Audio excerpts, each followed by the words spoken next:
तो आज के दोस्तों इस वीडियो पे हम बात करेंगे बाइनेंस में P2P ट्रेडिंग पे जो हो रही प्रॉब्लम हो रही है अकाउंट फ्रीजिंग की, उसके बारे में किस तरह से अकाउंट फ्रीज हो रहे हैं और आपको क्या यहाँ पे सॉल्यूशन मिल सकता है, आपके पास क्या तरीके हैं जिससे आप अपने अकाउंट को अनफ्रीज करवा सकते हो। तो मैं एक्चुअल की वीडियो को आप पूरा देखो ताकि आप समझ सको, और वीडियो को अच्छे से देखनी है। कई सारे लोग पूरा वीडियो नहीं देखते हैं, उसे लगता है कि क्या बताया गया है उसे समझ में नहीं आया। तो अगर एक बार में वीडियो समझ में नहीं आता तो 2 बार देखें, लेकिन काफ़ी इंपॉर्टेंट वीडियो है जो आज P2P ट्रेडिंग पे हो रही है, तो मेक श्योर कि आप पूरा देखें, अच्छे से देखें। चलिए बढ़ते हैं वीडियो के टॉपिक पे। और हम एग्जाम्पल के तौर पर लेंगे कि किस तरह से USDT में बाइनेंस के P2P में प्रॉब्लम चल रही है और बेसिकली यहाँ पे प्रॉब्लम क्या है और क्या सोल्यूशन यहाँ पे हो सकता है, सारी चीज़ें यहाँ पे डिस्कस करेंगे। तो यहाँ पर एग्जाम्पल आप देख सकते हो, रमेश और आकाश यहाँ पे 2 लोग हैं जो P2P में डील करते हैं। रमेश जो है वो बायर है, उसने आकाश से USDT बाय की है 50,000 रुपये का, जो कि मैंने यहाँ पे लिखा है। तो अब क्या हुआ, आकाश के बैंक अकाउंट में 50,000 रुपये आ गए हैं। आकाश ने USDT सेल कर दिया रमेश को। अब रमेश यहाँ पर बायर है, आकाश यहाँ पर सेलर है। अब कुछ टाइम के बाद आकाश को पता चलता है कि उसके अकाउंट यहाँ पे फ्रीज हो गए हैं। तो अब क्या करता है, आकाश यहाँ पे बैंक के थ्रू यहाँ पे जानकारी लेता है कि बैंक बेसिकली उसके अकाउंट यहाँ पे फ्रीज क्यों हुए हैं। बैंक उनको यहाँ पर एक स्टेटमेंट यहाँ पे देता है कि उसके अकाउंट जो फ्रीज हुए हैं वो MP पुलिस या फिर हो सकता है हैदराबाद पुलिस यहाँ के थ्रू या फिर साइबर सेल कहीं का किसी भी स्टेट का हो, उसके थ्रू यहाँ पे उसके अकाउंट फ्रीज होने का रिक्वेस्ट आया है। तो आपके अकाउंट यहाँ पे फ्रीज हो गए। बैंक आपको एक ईमेल ID देता है या फिर एक कॉन्टैक्ट नंबर यहाँ पे देता है कि आप उसके थ्रू यहाँ पे कांटेक्ट कर सकते हो। मतलब आप ईमेल ID या फिर कॉन्टैक्ट नंबर के थ्रू आप जहाँ से भी आपके अकाउंट यहाँ पे फ्रीज हुए वहाँ पे आप कांटेक्ट कर सकते हो। तो अब आकाश क्या करता है, ईमेल ID के थ्रू या फिर कॉन्टैक्ट नंबर के थ्रू वो कांटेक्ट करता है हैदराबाद। सपोज करो हैदराबाद वो कांटेक्ट करता है, तो वहाँ से उसको बताया जाता है हैदराबाद से कि आपको हैदराबाद आना पड़ेगा। आकाश को ये बोला जाता है कि आपको हैदराबाद आना पड़ेगा, जो आपके डिस्प्यूट हुए हैं वो आकर आपको यहाँ पे सॉल्व करवाने पड़ेंगे। अब आकाश क्या करता है, वो हैदराबाद यहाँ से जाता है। अब आप समझ रहे हो, किसी एक स्टेट से दूसरे स्टेट जाना, और वो भी मतलब किसी केस के रिगार्डिंग, किसी FIR के रिगार्डिंग, तो वो बहुत थोड़ा सा प्रॉब्लम होती है, काफ़ी मेंटली यहाँ पे प्रॉब्लम होती है। मेरे फ्रेंड के साथ भी ऐसा हुआ है। तो वो क्या होता है, हैदराबाद यहाँ से जाता है और वहाँ पे जाने के बाद उसे वहाँ की जो साइबर सेल का जो ऑफिसर होता है या फिर पुलिस जो भी हो, जहाँ के थ्रू भी वहाँ पे अकाउंट फ्रीज हुए, वो यहाँ पे ये सारी इन्फॉर्मेशन यहाँ पे बताता है। जो 50,000 रुपये आपको यहाँ पर मिले थे, एक ट्रांजेक्शन में आपको 50,000 रुपये जो आपको मिले थे वो एक फ्रॉड मनी था और आपने इस अपने बैंक अकाउंट में इसे यहाँ पे लिया है। इसके बाद आपको आगे की भी स्टोरी पता चल सकता है कि जो 50,000 रुपये आपको यहाँ पर आए, जाहिर सी बात है आप इन्वेस्टिगेशन करोगे कि ये 50,000 किसके थे जो आपके पास आए। अगर ये फ्रॉड मनी हुआ है तो किसके साथ फ्रॉड हुआ है। तो आप एज एग्जाम्पल ले सकते हो कि यहाँ पर सुरेश है, जिसके साथ एक स्कैम हुआ था। स्कैम बोले तो जैसा कि अभी काफ़ी ज़्यादा हमें देखने को मिलता है कि आपको ATM का पिन आपके साथ कोई आपके साथ चोरी कर लेता हो। मतलब आपको कॉल आती है, आप ATM का पिन दे देते हो या फिर जो भी हो आप, तो आपके साथ कुछ स्कैम हुआ होता है 2 लाख 3 लाख 5 लाख। तो सपोज करो सुरेश के साथ 2 लाख रुपए का यहाँ पे स्कैम हुआ है। तो सुरेश के साथ 2 लाख रुपए का स्कैम हुआ, तो उसने क्या किया, हैदराबाद पुलिस, मतलब जो जहाँ पे उसकी सुइटेबल होती है, जहाँ पे वो नज़दीकी जो भी उसके पुलिस स्टेशन हो या फिर जो साइबर सेल हो, वहाँ पे उसने वो कंप्लेन किया कि 2 लाख रुपए मेरे साथ स्कैम हो गया है। ATM का पिन उसने मेरे से ले लिया है कुछ ऑफर्स देकर और मेरे साथ 2 लाख रुपए मेरे अकाउंट से निकल गए। तो सुरेश तुरंत यहाँ पर हैदराबाद पुलिस को या साइबर सेल को कंप्लेन करता है।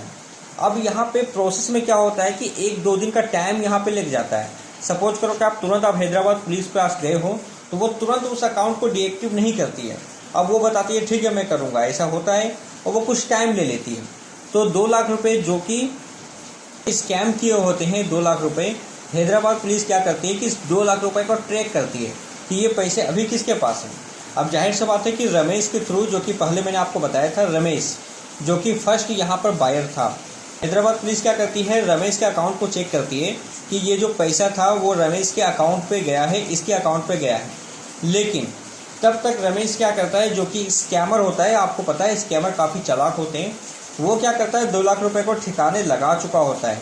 वो अलग अलग जगह से यूएसडीटी बाई कर चुका होता है। जैसा कि 50,000 उसने यहाँ पे आकाश से किया था, तो मे भी कि उसने कितने लोगों से और भी यहाँ पे कर दिया हो। तो अब हैदराबाद पुलिस यहाँ पर ट्रैक करती है कि ये 2 लाख रुपए जहाँ जहाँ गए उसके अकाउंट यहाँ पे फ्रीज की जाए।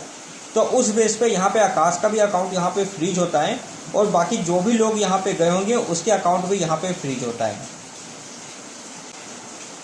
तो ये जो नाम मैं आपको बता रहा हूँ वो मैं जस्ट एग्जाम्पल के लिए बता रहा हूँ। तो अगर किसी के साथ किसी का ये नाम हो तो उसे दिल पे मत लेना, बस मैं एज ए एग्जाम्पल के तौर पर आपको बता रहा हूँ। अब आकाश के पास क्या ऑप्शन है ये समझो, या फिर अगर आप P2P में इस तरह के समस्याओं को फेस कर दे तो आपके पास क्या ऑप्शन है ये आपको समझना पड़ेगा। अब आकाश को बोला जाता है साइबर सेल के थ्रू कि आपके पास जो 50,000 रुपये आए हैं उसका एक डिमांड ड्राफ्ट बनाकर आप उसे सेंड कर दो। तो अब जाहिर सी बात है कि जो 50,000 रुपये आपके पास आए हैं वो आपके पास किसी तरह का गलत पैसा नहीं है, आपने यूएसडीटी वहाँ पे सेल किया है तो आपको पैसे मिले हैं, तो ये 50,000 जो आपके हैं। बट यहाँ पर आप काफ़ी प्रेशराइज हो जाते हो और वाकई में काफ़ी एक डर वाला बात भी हो जाता है। अब कई लोग यहाँ पे डर भी जाते हैं। तो अब तक जो होता आ रहा है वो मैं आपको बता रहा हूँ। आकाश क्या करता है, एक डिमांड ड्राफ्ट बनाकर 50,000 रुपये वो हैदराबाद पुलिस के पास यहाँ पे दे देती है, जिससे कि उसका अकाउंट यहाँ पे अनफ्रीज हो जाता है। साथ में पुलिस यहाँ पे कई तरह, जैसा कि वहाँ जब भी आप किसी दूसरे स्टेट के पुलिस हो साइबर सेल पे जाते हो तो बहुत आपको डरा देती है, आप काफ़ी ज़्यादा आपको फ्लक्चुएट कर देती है। तो ऐसे में कुछ एक्स्ट्रा पैसे की भी डिमांड यहाँ पे बढ़ जाती है। तो यहाँ पे मैं भी कि वो आपसे 50,000 फिर से और ले ले, 20,000 आपसे ले ले, 30,000 ले ले, तो वो कुछ भी आपसे डिमांड कर सकती है। वो अपने तरीके से बोलेगी, वो डायरेक्ट आपको नहीं बोलेगा कि आप पैसे दो, बट अपने तरीके से बोलेगा, आप उसे समझ सकते हो।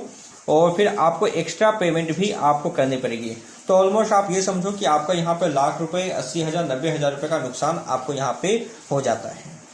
कई लोग ऐसा भी करते हैं क्योंकि वो काफ़ी ज़्यादा डर जाते हैं, वो कानूनी पेचीदा में नहीं पड़ना चाहते, जिस कारण से वो उसको ये पेमेंट यहाँ पे करनी पड़ती है और ये नुकसान झेलकर अब वो P2P से तो हाथ जोड़ लेते हैं कि अब P2P उसको नहीं करना। और ऐसे कई सारे लोग हैं जो अब P2P ट्रेडिंग छोड़ चुके हैं, क्योंकि जो इस प्रॉब्लम को फेस कर रहे हैं वो ही जानते हैं कि क्या प्रॉब्लम उनको हो रही है।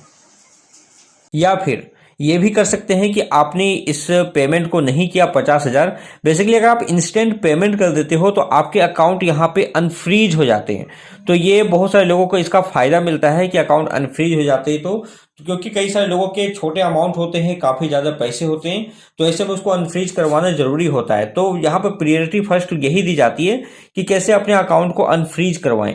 तो यहाँ पर यही सॉल्यूशन अभी तक निकला है, जो कि लॉसेस तो है, बट अगर आपके पास बड़ा अमाउंट है तो आप अनफ्रीज करवा सकते हो, वो 50,000 रुपीज़ देकर, साथ में जो भी पेनल्टी लगती है उसे देकर। दूसरा, अगर हम सॉल्यूशन के ऊपर बात करें तो आप इस केस को आगे बढ़ा सकते हो। FIR जो हुई है इसे आप आगे बढ़ा सकते हो। इसके लिए आपको अपने लीगल एडवाइजर, एडवोकेट को चूज करना पड़ेगा अपने हिसाब से। तो जैसा कि FIR होती है वो आपको यहाँ पर देखना पड़ेगा, आपको चूज करना पड़ेगा एडवोकेट को और आगे केस को बढ़ाना पड़ेगा। तो एक लंबा प्रोसेस है जिसमें काफी टाइम यहाँ पे लग सकता है। अब इस प्रोसीजर में आपको बताना पड़ेगा कि आपने जो 50,000 रुपये यहाँ पर लिया है उसके बदले आपने USDT रमेश को सेल किया है। तो जो फ्रॉड है वो रमेश ने यहाँ पे किया है, तो रमेश के नाम पे FIR होनी चाहिए। लेकिन क्वेश्चन ये आती है कि रमेश को यहाँ पर किसी तरह का प्रॉब्लम हो सकता है, तो मेरा मानना है कि उसे किसी तरह का प्रॉब्लम यहाँ पे नहीं होगा। क्या रीजन है? यहाँ पर देखो कि रमेश जो है वो एक स्कैमर है। तो वो क्या है कि उसे पता है कि किस तरह से यहाँ पर हम फ्रॉड कर सकते हैं, स्कैम कर सकते हैं। तो उसने क्या किया होगा कि जो उसके पास जो सिम होगी वो भी उसके नहीं होंगे, जो बैंक अकाउंट होंगे वो भी उसके पर्सनल नहीं होंगे। आजकल के टाइम पे स्कैमर ऐसा करते हैं कि जो गरीब मजदूर लोग होते हैं, जो गांव पे रहते हैं, जिनके पास पैसे वह नहीं होते, उन्हें 10, 15, 20,000 रुपये देकर उसके नाम पे अकाउंट ओपन करवा लिया जाता है। तो ये सिलसिला यहाँ पे चल रहा है। उसके अकाउंट भी यहाँ पे नहीं होंगे, उसकी जो बाइनेंस की KYC है वो भी यहाँ पे नहीं होंगे। तो ऐसे में कैसे इसे पकड़ा जा सकता है, आप ये सोचो। तो यहाँ पर ये जो रमेश है, जो स्कैमर है, हालांकि मैं बार बार नाम ले रहा हूँ तो आप इसे दिल पे मत लेना, बस मैं जस्ट एग्जाम्पल के लिए इसे ये नाम वगैरह मैं बता रहा हूँ।